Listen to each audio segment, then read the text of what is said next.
Saudara, berdasarkan ayat ini yang menjadi cerminan kehidupan jemaat hari ini, setidaknya kita menemukan dua masalah terjadi pada kehidupan jemaat. Konteks masa kini.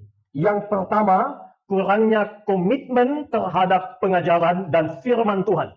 Oleh karena kekurangan komitmen ini, maka menimbulkan masalah-masalah yang kita boleh temukan di lapangan.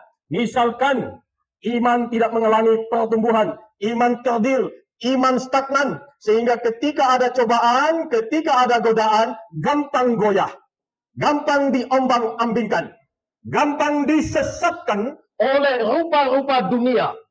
Dan dengan seperti ini, maka sulit untuk mengalami pertumbuhan di dalam relasi dengan Allah dan juga di dalam relasi dengan sesama. Itu masalah pertama. Masalah yang kedua yang kita bisa temukan adalah persekutuan itu esensinya sulit untuk kita dapatkan, atau persekutuan itu menjadi dangkal. Kita hanya sekedar datang beribadah setiap hari Minggu sebagai satu kebiasaan dan rutinitas.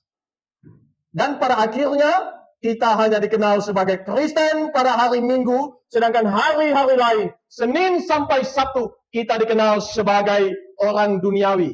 Kita Kristen hari Minggu, tetapi hari lain kelakuan kita tidak ada bedanya dengan orang yang tidak percaya Tuhan.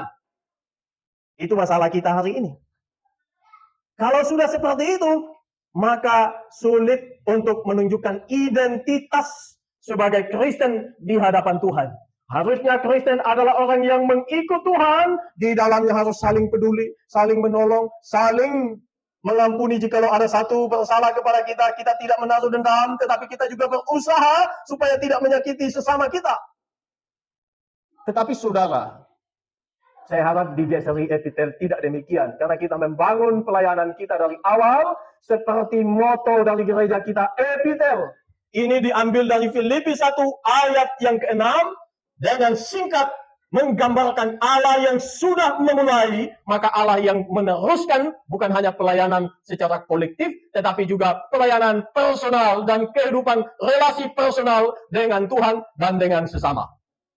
Itu sebab kita terus menggaungkan nilai-nilai yang ada di dalam moto gereja kita ini. Memang GSRI Tabanan, tetapi ada epitelnya, Allah yang memulai, Allah yang meneruskan. Nah, bagaimana caranya supaya kita bisa keluar dan tidak terjebak di dalam persoalan-persoalan semacam ini? Ayat yang saya baca menjadi ayat kunci dari perenungan kita dengan tema gaya hidup jemaat. Pertama-tama kita